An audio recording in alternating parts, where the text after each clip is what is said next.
오늘은 온유 전도의 헌신 예배인데요. 오늘 제가 플랜카드도 만들어 놓고 안 붙여가지고 일단 심심한 사과의 말씀 먼저 드리겠습니다. 여러분, 온유 전도회가 생각하면 항상 뭐가 생각이 나십니까? 저는 예전에 했던 인사가 생각납니다. 옆에 온유하고 인사를 했잖아요. 우리 온유 전도회가 이제 늘 기도 제목 내실 때 어떤 분은 살면서 늘 온유하도록 그렇게 기도 제목을 내신단 말이죠. 우리 온유 전도회가 하나님 주신 은혜 가운데 날마다 온유하고 또 우리 온 성도들도 온유하게 예수 그리스도를 닮아가는 그런 은혜가 있기를 원하고 소망합니다. 네, 오늘 우리가 말씀을 창세기 25장을 나눌 텐데요.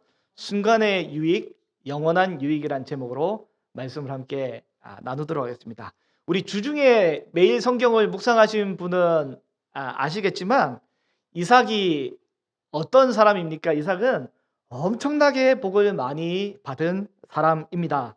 이삭은 농사를 지을 때마다 100배의 수확을 하는데 평생 100배가 아니라 그 해에만 100배의 수확을 얻게 되는 놀라운 인물입니다. 게다가 목축을 하게 되는데요. 농사만 하면 농사만 잘할 것이지 목축을 하면 목축도 소도 양도 때를 이룰 만큼 어마어마하게 목축을 잘하는 모습을 보게 됩니다. 그래서 어떻게 하냐면 주변에 블레셋 사람들이 시기를 합니다. 쟤는 뭐냐? 하고 시기를 하는데요.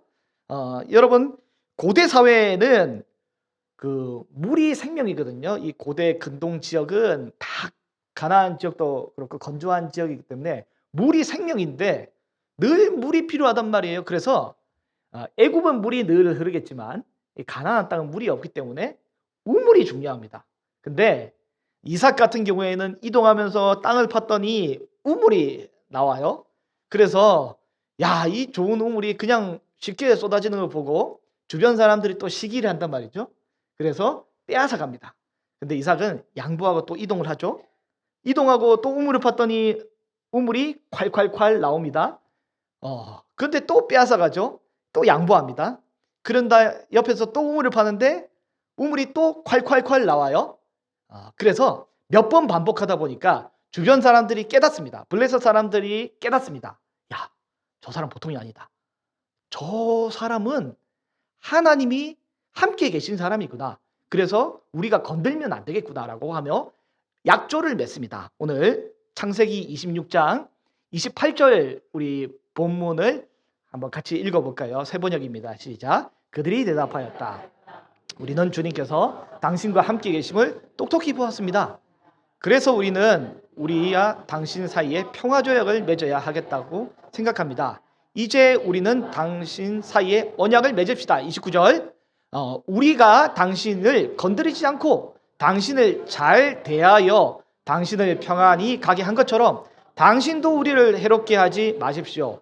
당신은 분명히 주님께 복을 받은 사람입니다. 네, 아멘. 이삭에게 뭐라고 하냐면 하나님이 당신과 함께 하시고 당신은 분명히 주님께 복을 받은 사람입니다 라고 그렇게 이야기를 하는 것입니다. 여러분, 이 은혜의 복을 우리 온유 전도회 한 분 한 분들이 받으시고 우리 귀한 성도 여러분 한 분 한 분도 함께 받으실 수 있기를 간절히 소망합니다. 이삭이 특별한 사람이란 말이죠. 왜 특별한 사람입니까? 아브라함이 하나님 앞에 특별한 은혜의 복을 받았습니다. 이름의 복도 받고 축복하는 자에게 축복을 하고 가는 곳곳마다 주님이 복을 주시단 말이죠. 근데 아브라함에게 아들이 있었는데 그 아들이 하갈을 통해 낳은 아들이 이스마엘 아닙니까? 이스마엘은 이 복에서 제하여졌습니다. 물론 물질적인 복과 땅의 복은 이스마엘도 받았단 말이죠. 그런데 이스마엘은 제하여지고 누가 이 복을 받았냐면 이삭이 받았습니다. 이삭. 이스마엘은 땅에서 잘 되었어요. 그러나 그게 다입니다. 근데 이삭은 특별한 복을 받았단 말이죠. 이삭이 얻고자 한 복은 단순히 물질적인 복이 아닙니다. 단순히 돈 많이 버는 복이 아닙니다.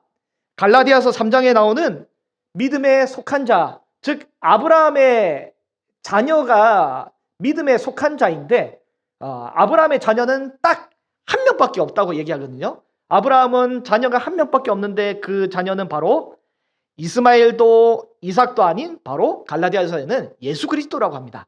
예수 그리스도를 믿는 그 사람은 곧 누구냐면 아브라함의 자녀로서 이 하나님이 주시는 영적인 복을 누리게 되는 거예요. 다시 말해서 하나님의 백성이 되는 그 복, 이삭은 그 복을 얻었습니다. 이삭은 이스마엘과 달리 하나님의 자녀가 되는 복을 얻었습니다.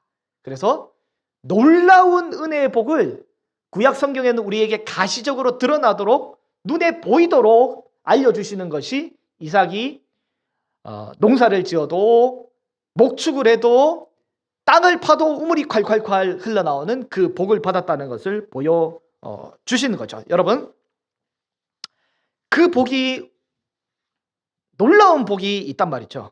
여러분, 근데 이 이삭의 이 집안에는 특별한 비밀이 조금 더 있습니다. 어떤 비밀이냐면 이 집안은 대대로 여자들이 시집오는 여자들이 이뻤습니다.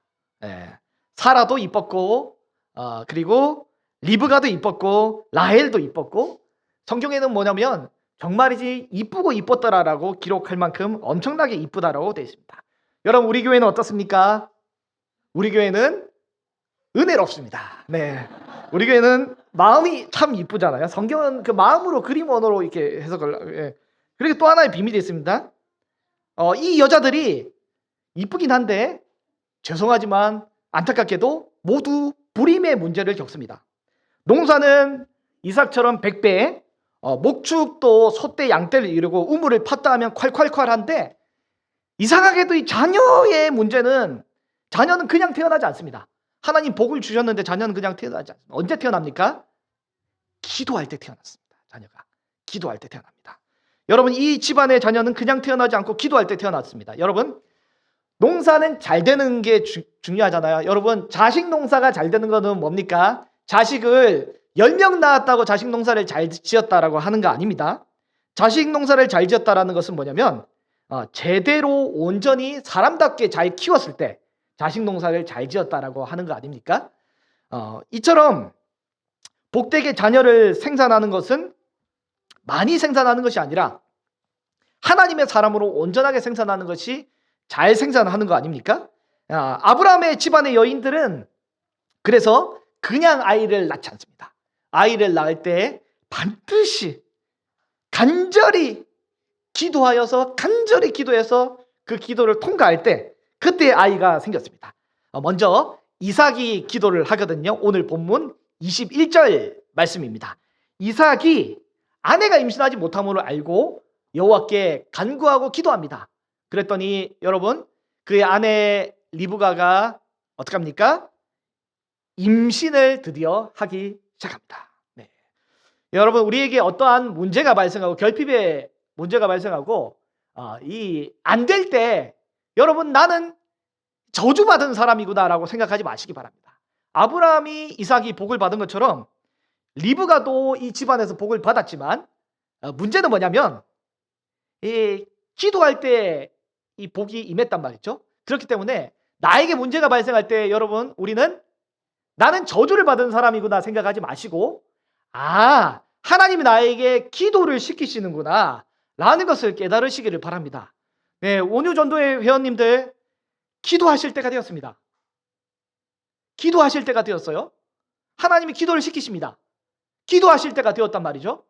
기도를 리브가처럼 배우실 수 있으시기를 바랍니다. 리브가는 아이를 낳고 깔끔하게 모든 것이 해결되고 문제가 종결된 것이 아닙니다. 리브가가 임신을 했는데 임신을 했단 말이죠. 근데 뭐 시험관 아기를 한 것도 아닌데 이상하게 또 쌍둥이를 임신을 했어요. 그래서 쌍둥이가 임신했는데 근데 문제가 발생합니다. 뱃속에서 문제가 발생하는데요. 그래서 이번에는 리브가가 기도를 배우고 리브가가 기도를 하는데요. 22절 뭐라고 기도하냐면 그 아들들이 그의 태 속에서 리브가의 뱃속에서 서로 싸웁니다. 싸웁니다. 여러분, 뱃속에서 쌍둥이끼리 싸우는데 여러분 태동할 수 있죠. 그리고 축구 선수 같이 활발하면 배에서 막 둘이서 막 칵칵 하고 막 배가 볼렁볼렁 나왔다가 막 이렇게 뭐 할 수 있겠죠. 그런데 그게 아니에요. 지금 여기서 원문에 이 싸우다라는 말은 일반적인 싸움이 아닙니다. 뭐냐면 여러분 굉장히 잔인한 단어가 쓰였어요. 으깨버리다, 분쇄하다, 눌러 뭉개다, 산산이 부수다라는 단어가 쓰였습니다. 여러분 그런 뜻의 단어가 쓰였어요. 한 아이가 한 아이를 서로 으깨버리고 갈아버리고 갈아 마시려고 지금 밟아 으깨버리려고 싸우고 있는 거죠. 와, 이거 잘못하다가 배에서 유산하겠다, 생명이 위태위태하겠다 할 때 리브가가 22절에 이러한 경우에는 내가 어찌할꼬 하고 여호와께 기도를 하고 물어보기 시작합니다. 리브가가 드디어 기도를 배우기 시작합니다. 이런 경우 우리는 어찌해야 될까? 기도를 이렇게 리브가가 한단 말이죠. 여러분, 우리도 이렇게 기도를 배워야 합니다. 이런 경우 듣도 보도 못한 막막한 경우가 내 삶에 발생하게 될 때 우리는 어찌해야 합니까? 라고 여호와께 기도하며 리브가가 기도를 배운단 말이죠. 주님 어떻게 하면 좋겠습니까? 아버지 도와주세요. 아버지 도와주세요. 이렇게 하나님께 질문을 올려드리는 것이 온전한 기도의 내용입니다. 그런 기도를 우리 온유전도회 회원들과 온 성도님들을 할 수 있으시기를 바랍니다. 그랬더니 하나님이 응답을 해주시죠. 23절 말씀에 뭐라고 합니까? 같이 한번 읽어볼까요? 시작. 여호와께서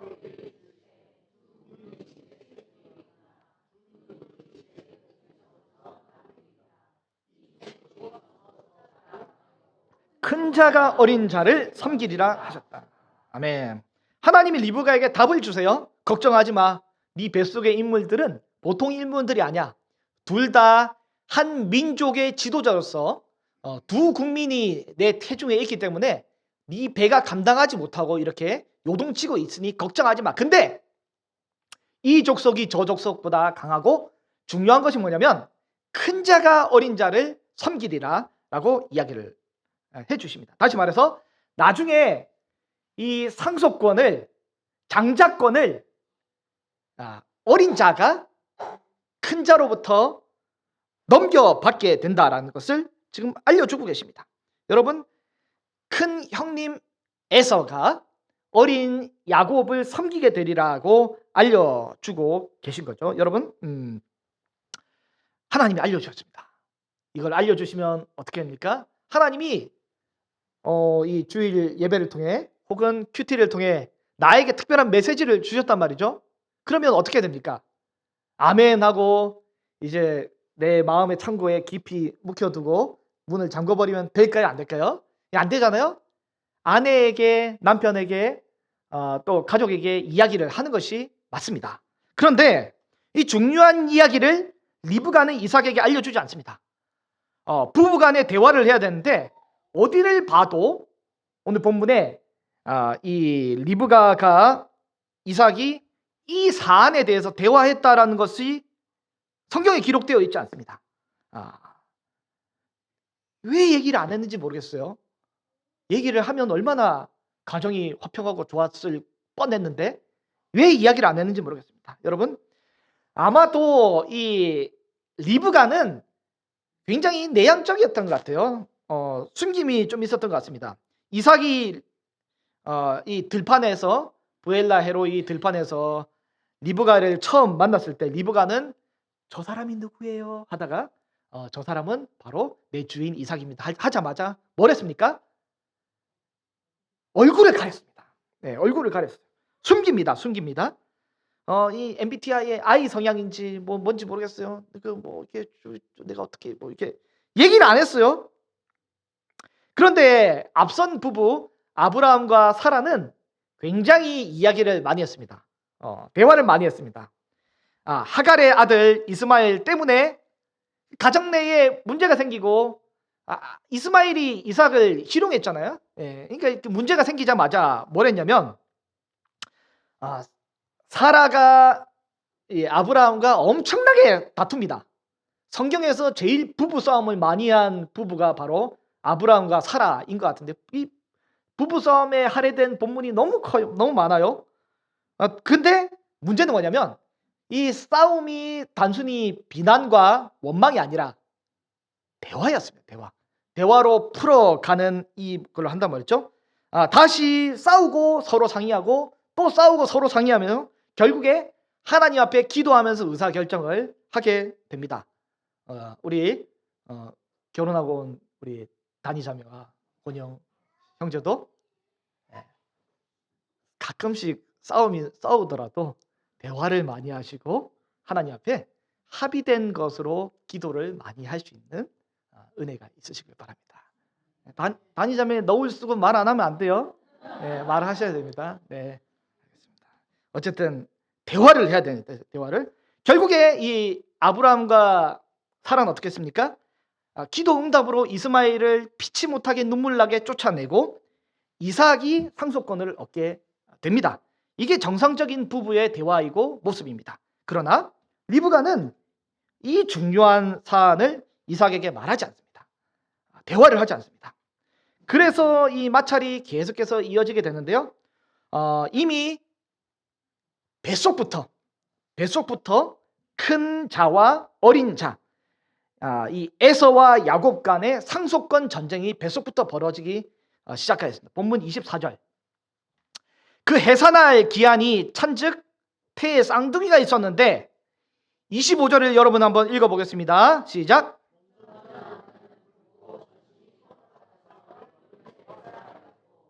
네, 에서는 육체의 사람입니다. 육체의 사람. 이 태어날 때부터 온몸에 여러분 털옷을 입고 태어났습니다. 이게 태어날 때부터 머리숱 많은 게 요즘에 그 이제 자랑이잖아요. 태어날 때부터 온몸에 숱이 많아요. 팔에 막 어릴 때부터 태어날 때부터 붉은 털이 많았고 그리고 얼굴이 붉다고 했습니다. 이 창세기도 그렇고 뭐 사무엘도 그렇고 어쨌든 용모가 붉다는 것은 성경에서 구약 성경에서는 잘생겼다는 표현이거든요. 위에서는 몸도 우락부락하고 키도 크고 얼굴도 잘생기고 운동도 잘하고 어쨌든 몸뚱아리로 하는 거랑 외모로 하는 거는 제일 잘하는 그 피지컬은 떨어지지 않는 최고 중에 최고의 인물이 바로 에서입니다. 근데 태어날 때부터 몸에 털이 있고 태어날 때부터 아마도 조금 체력이 좋았던 것 같아요. 근데 26절에 보면 후에 나온 아우 야곱은 어떻게 하냐면 마음으로는 먼저 태어나고 싶은데 체력적으로 밀리니까 안 되잖아요. 근데 어쨌든 태어나고 싶어가지고 손으로 에서의 발꿈치라도 잡고 했지만 결국에는 이 장남이 되지 못하고 차남으로 태어난 그 아이가 바로 야곱입니다. 여러분 야곱은 이 붙잡다 아카브라는 이 단어에서 이름이 유래돼서 이 자음만 따서 야곱이 되었단 말이죠. 이야코브인데 야곱은 태어날 때부터 뱃속부터 장자권에 대한 욕심이 있었습니다. 여러분 아무도 알려주지 않았는데 본능으로부터 야곱은 장자가 되고 싶었어요. 이 아브라함 가문에 있는 영적인 귀한 상속, 말로 표현할 수 없고 이 설명할 수 없지만 예수 그리스도 안에 거하는 그 영적인 계보를 자신이 이어가고 상속하고 싶어한 간절한 욕망이 그에게 본능적으로 가득했단 말이죠. 아브라함과 이삭으로 내려오는 영적인 상속권이 너무너무 간절해서 뱃속부터 에서의 발꿈치를 붙잡았습니다. 그런데 형이 더 세니까 먼저 나와버린 거죠. 그만큼 가문에 대한 어떤 영적인 복을 받고자 하는 열의가 대단했습니다. 여러분 질문이 생길 수 있습니다. 야곱이 아직 태어나지도 않았는데 그게 무슨 소린가? 태어나지도 않았는데 무슨 영적인 갈망이 있다고 표현하는가라고 이야기를 할 수 있겠습니다. 여러분 신약성경 누가복음에 보면 엘리사벳이 세례 요한을 임신을 하게 되잖아요. 노년에 임신한 지 6개월 때 정도 되었는데 임신한 지 예수님을 잉태한 마리아가 방문하자마자 세례 요한이 어떻게 하냐면 뱃속에서 펄짝펄짝 뜁니다. 펄짝펄짝 뜁니다.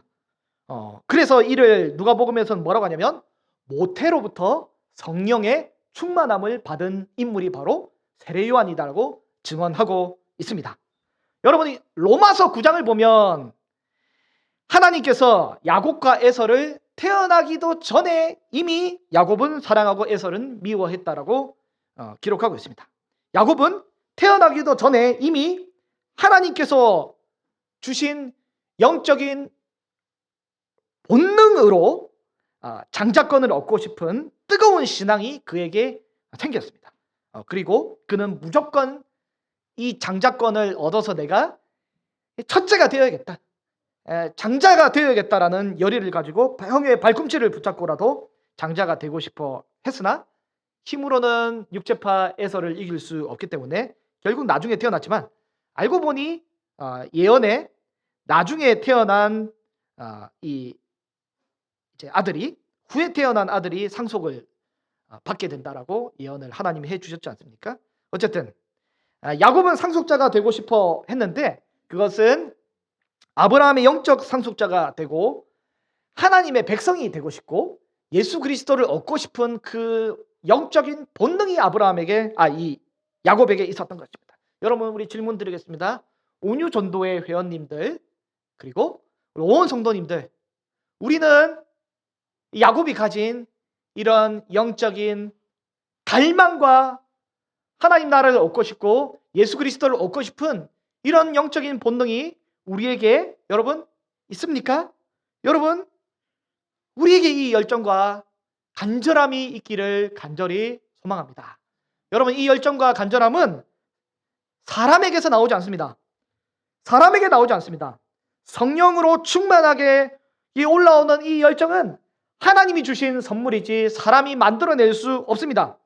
이상하게 교회가 좋고, 이상하게 예배드리는 것이 좋고, 예배드리는 것이 기쁨이고, 이상하게 교회 사람들이 좋아지게 만들어지는 것, 사람이 할 수 없습니다.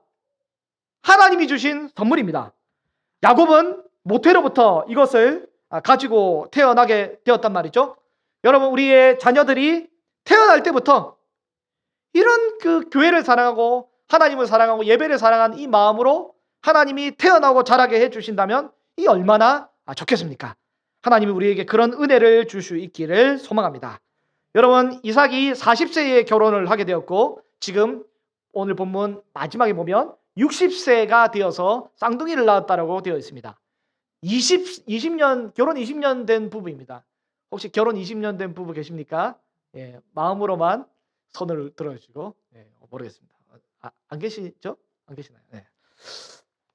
근데 이삭과 리브가는 아까 함께 나눈 것처럼 서로 대화를 안 했습니다. 그로 인해 서서히 문제가 발생하게 되는데 그것이 바로 이 어떤 마찰의 갈림길이 된 사안인데 그게 바로 뭐냐면 편애입니다. 편애가 있었습니다. 오늘 본문 27절을 보면 어떻게 돼 있냐면 아이들이 장성했어요. 장성하면 아무리 일란성 쌍둥이라 할지라도 그의 성향이 바뀌는데 이란성 쌍둥이이기 때문에 많이 바뀌게 되잖아요. 에서는 익숙한 사냥꾼이 되었습니다. 여러분, 성경을 번역하는 번역자들이 에서에 대해서 좋게 번역을 해주긴 했는데 익숙한 사냥꾼이 되어서 들사람이 되었다라고 하고 있죠. 근데 창세기 안에서는 사냥꾼은 뭐 별로 썩 좋은 이 어떤 뉘앙스는 아닙니다. 니므롯이 사냥꾼이 되어서 어떤 폭군의 역할을 했지 않습니까? 에서는 육체적으로 강한 뛰어난 어떤 피지컬을 가지고 있어서 바깥으로 도는 들의 사람이 되었고요. 근데 야곱은 이 흔히들 우리는 사기치고 뒤통수를 치고 발꿈치를 잡고 얄팍한 수를 쓰는 사람으로 알기 때문에 성경 번역하신 분이 왜 이렇게 번역했는지 모르겠어요. 굉장히 그 중의적으로 번역해놨어요. 어떻게 번역하냐면 야곱이 뭐 하는 사람이라고 되어 있어요? 조용한 사람이라고 되어 있습니다. 장막에 거주하는 소위 말하면 에서는 들의 사람이면 야곱은 집사람입니다. 들사람 집사람은 아니고 야곱은 조용한 사람이라고 되어 있는데 여러분 여기 조용한 사람이라고 번역한 게 사실은 잘못된 번역이고요. 원문에는 뭐라고 하냐, 탐임이란 단어를 쓰는데 탐이란 단어를 쓰고 뭐냐면 야곱은 완벽한 사람, 온전한 사람이라는 단어를 원문에서 쓰게 됩니다. 이게 제가 좀 이따 설명을 좀 드리도록 하겠습니다. 근데 이 집에서 편애가 있는 거죠. 왜 편애가 있습니까? 이 28절에 보면 이렇게 되어 있습니다. 이삭은 고기를 좋아해요. 근데 고기를 누가 잡아옵니까? 에서가 사냥꾼이 되어서 잡아오기 때문에 고기를 좋아해서 이삭은 사랑하는 육에 속한 그리스도인 같이 이삭은 묘사되고 있습니다. 그리고 나중에 본문에 보면 이삭이 이 눈이 어둡다고 하잖아요. 늙어서 눈이 어둡다 하는데 그 이후로도 수십 년을 더 산단 말이죠. 이삭은 영적인 통찰력이 없는 인물입니다. 그에 반해 리브가는 누구를 사랑합니까? 여러분 주무세요? 깜짝 놀랐네. 이거 주여. 리브가 누구를 사랑합니까? 야곱을 사랑해요. 알면 좀 대화를 좀 하고 이렇게 하면 서로 간에 행복할 것 같은데. 아무튼 다시 하겠습니다. 리브가는 누구를 사랑합니까? 야곱을 사랑하잖아요.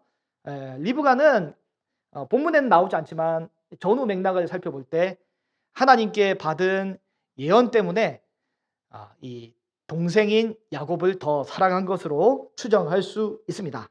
그런데 중요한 것은 뭐냐면 우리가 자녀가 많은 우리 부모들, 우리 온유전도에도 다 다자녀 혜택을 받으시는 분들이잖아요.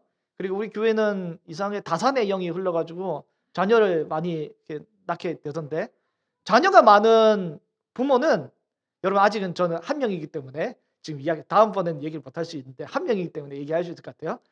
둘 중에 한 아이를 조금 더 이상하게도, 물론 둘 다 사랑하는데 둘 중에 한 아이를 조금 더 마음을 더 가거나 더 사랑하는 경우가 있을 수 있는 거죠. 자녀들은 귀를 잠깐 닫으시고 아마도 그럴 거라고 상상은 하는데 아니요. 죄송합니다. 우리 천우교 성도님들은 다 똑같이 사랑하잖아요. 너무 똑같이 사랑하죠. 똑같이 사랑하시는데 아마도 근데 일반적인 그 비그리스도인 부모는 이제 자녀를 편애할 수도 있을 것 같아요. 한쪽을 더 사랑하는. 근데 오늘 본문에는 어떻게 되냐면 이삭이 야곱보다 에서를 더 사랑했다라고 하지 않습니다. 리브가는 에서보다 야곱을 더 사랑했다 하지 않고 에서만 사랑하고 야곱만 사랑합니다. 이 로마서에 기록된 대로 야곱은 사랑하고 에서는 미워하듯이 아주 극단적인 편애를 하게 된단 말이죠. 여러분, 가정 안에서 편애는 좋지 않습니다. 이 사랑을 받는 아이는 또 이상해지겠지만 사랑을 받지 못하는 아이는 굉장히 상처를 받고 이 아픔으로 이 어려움을 겪을 수 있는 거죠. 심각하게 병이 될 수 있는 것입니다. 그렇기 때문에 가정 안에선 편애가 없도록 우리는 미운 놈 딱 하나 더 주고 더 많이 사랑해야 될 줄로 믿습니다. 여러분, 이 부모가 자녀를 대한 편애도 있겠지만 여러분, 부부관계도 마찬가지입니다. 남편이 아내를 사랑하지 않고 자녀만 사랑하면 굉장히 문제가 됩니다. 게다가 아내도 남편을 사랑하지 않고 자녀만 사랑한다든지 반대로 부부가 서로 사랑하고 자녀를 사랑 안 한다든지 이러면 굉장한 문제가 생기지 않습니까? 가정에도 이런 편애가 있다면 가정이 병들 수 있습니다. 그렇기 때문에 우리는 서로 골고루 하나님 주시는 마음으로 함께 사랑할 수 있는 그런 가정이 되어야 하는 것이죠. 여러분, 고기를 사준다고 더 사랑해도 되겠습니까? 물론 고기 사주면 더 사랑스럽죠.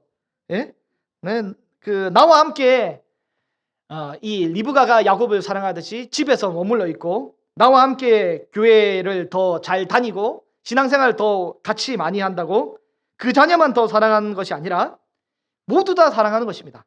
배우자도 사랑해야 되고 가족 구성원들이 서로 치우친 사랑 없이 서로 사랑으로 하나 되게 될 때 그때 진정한 하나님의 은혜가 아름답게 흘러가는 복된 가정이 될 수 있을 줄로 믿습니다.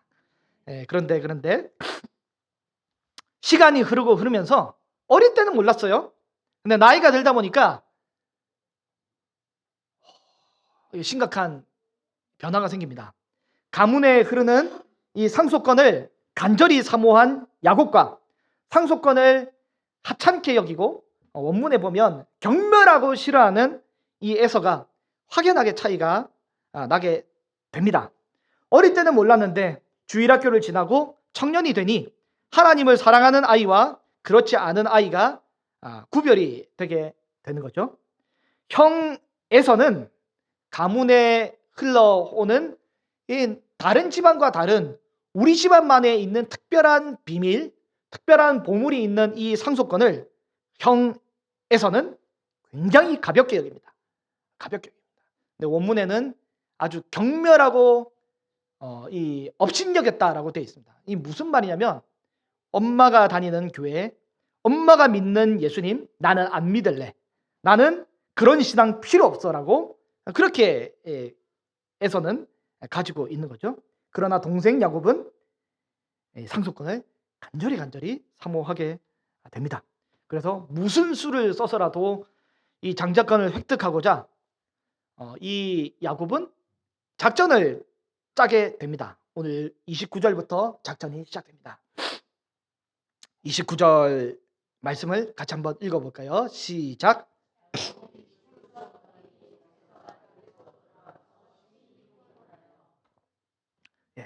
야곱이 작전을 시작합니다. 여러분 혹시 우리 성도님들 중에 주식 거래하시는 분 계십니까? 제가 여러분에게 주식해서 부자 되는 방법을 한번 알려드리겠습니다. 일단 기도를 합니다. 기도를 한 다음에 주식이 쌀 때 사시기 바랍니다. 그리고 기도를 하고 주식이 비쌀 때 파시기 바랍니다. 그러면 부자가 되실 것입니다. 근데 이 주보 메모를 잘못하셔가지고 반대로 비쌀 때 사셔가지고 쌀 때 팔면 큰일 납니다. 그러니 쌀 때 사셔서 비쌀 때 파시면 됩니다. 이게 그 피터 린치라는 사람이 한 얘기죠.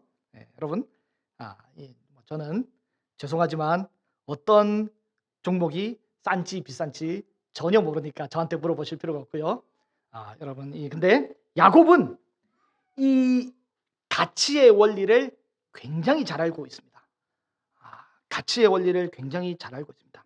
평소 가문의 상속권에 대해서, 장자권에 대해서 굉장히 가볍게 이 헐값으로 여기는 에서인데요. 그가 상속권을 가장 가볍게 여기는 그 시점을 야곱은 파악합니다. 그리고 가장 그 상속권 장자의 명분을 싸게 매입할 수 있도록 작전과 계략을 짜게 됩니다. 그때는 바로 언제냐면 오늘 바로 29절에 야곱이 죽을 미리 맛깔나게 씁니다. 평소에서는 사냥을 잘합니다. 나가면 뭐 사슴이고 뭐 다 잘 잡아와요. 동물 잘 잡아옵니다. 근데 그날따라 하나님이 못 잡게 만듭니다. 그날따라 이 사냥에 능숙한 에서가 사냥을 못하고 쫄쫄 굶고 심히 피곤하게 해서 돌아온단 말이죠. 그때 문을 열었더니 굉장히 맛있는 빨간색 스튜를 이제 만들어 놓은 거죠. 냄새가 기가 막힙니다. 에서가 평소에 좋아하는 그 맛, 그 냄새가 나는 것 같아요. 너무 맛있어 보여요. 그래서 집에 들어갔는데 30절 말씀에 야곱에게 말합니다. 내가 피곤한데, 내가 배고파서 힘든데 그 붉은 것을 내게 먹게 하라라고 먼저 요청을 하게 만듭니다. 배고픈데 라면만 끓여줘도 좋겠구만. 붉은 것을, 그 맛있는 것을 끓여줬어요. 그러므로 에서의 별명을 이 비웃듯이 이 붉은 것 해서 에돔이라고 이름을 오늘 본문에 짓습니다. 에서의 어떤 필요와 욕망을 야곱은 파악합니다. 그래서 그 필요와 욕망이 절정에 다다랐을 때, 극도로 다다랐을 때 장자 상속권을 아주 싸게 매입하려고 합니다. 여러분, 혹자는 이 야곱에 대해서 지금 에서에게 사기를 쳤다라고 생각을 하고 그렇게 해석하지만 여러분 본문은 그렇게 말하지 않습니다. 본문은 성경은 야곱에 대해서 이 사건에 대해서 절대 부정적으로 언급하지 않습니다. 야곱과 에서는 지금 정확히 서로의 어떤 대화를 통해서 정확히 거래를 하고 있습니다. 에서가 생각한 장자권의 가치는 단지 붉은 죽 한 그릇밖에 안 되는 것입니다. 그래서 31절에 이야기를 합니다. 야곱이 이르되 형의 장자의 명분을 오늘 내게 팔아라 라고 이야기를 합니다. 붉은 죽을 줄 테니 팔아라 라고 했더니 에서가 32절에 뭐라고 합니까? 한번 같이 읽어보고 외워보도록 하겠습니다. 시작.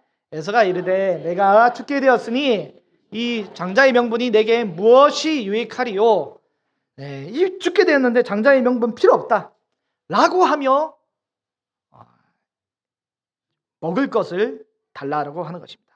그런 다음에 32절에 이 공인 인증서를 한 번 더 이제 야곱이 쓰게 만듭니다. 32절에 33절입니다. 같이 읽어보겠습니다. 시작. 야곱이 이르되 오늘 내게 맹세하라. 에서가 맹세하고 장자의 명분을 탐지라. 맹세하게끔 하고 팔라고 이야기를 합니다. 그랬더니 팔아 넘기게 되는 것입니다. 야곱과 에서가 있는데요. 혹자는 무슨 수를 쓰더라도 발꿈치를 잡든 아버지에게 사기를 치든 어쨌든 가문의 상속자가 되고자 했던 야곱에 대해 비도덕적이라고 비난할지 모르겠지만 성경 본문에는 그러지 않습니다. 야곱을 긍정적으로 평가하고 있고 에서에 대해서 부정적인 평가를 하고 있습니다. 27절 오늘 본문 말씀을 다시 한번 보면요. 야곱은 어떤 사람이라고 했습니까? 조용한 사람이라고 했습니다. 조용한 사람. 여기 번역할 때 야곱에 대해서 사기치는 부정적인 이미지가 있어서 그냥 조용한 사람이라고 번역을 했는데 근데 원문에는 탐이란 단어였습니다. 야곱은 완벽한 사람, 완전한 사람입니다. 매칭이 되십니까? 잘 안 되시죠? 야곱은 완전한 사람, 완벽한 사람이라고 합니다. 조금 약하게 말하면 건전한 사람, 착실한 사람이라고 볼 수 있습니다. 오늘 본문에서 야곱이 완전한 사람이라고 칭한 사람은 누구입니까? 성경 저자. 하나님이 그렇게 하시면 야곱은 완전한 사람입니까? 아닙니까? 완전한 사람입니다. 하나님이 그렇게 하면 그런 거죠. 이 단어가 어디서 쓰이냐면 욥기 1장 1절에 보면 뭐라고 되냐면 우스 땅에 욥이 있는데 욥은 그 사람이 온전하고 정직하여 하나님을 경외하고 악에서 떠난 사람이라 할 때 온전하다 할 때 바로 이 탐이란 단어를 씁니다. 그리고 노아도 당대의 완전한 자라 할 때 이 단어를 씁니다. 그리고 다윗도 하나님 앞에 온전한 사람이라 할 때 이 단어를 씁니다. 야곱은 노아처럼 다윗처럼 욥처럼 그렇게 하나님 앞에 온전한 사람이라고 본문이 이야기를 하고 있습니다. 이에 반해 에서는 본문에서 뭐라고 평가를 하게 됩니까? 오늘 본문 34절 말씀을 같이 한번 읽어보겠습니다. 시작. 야곱이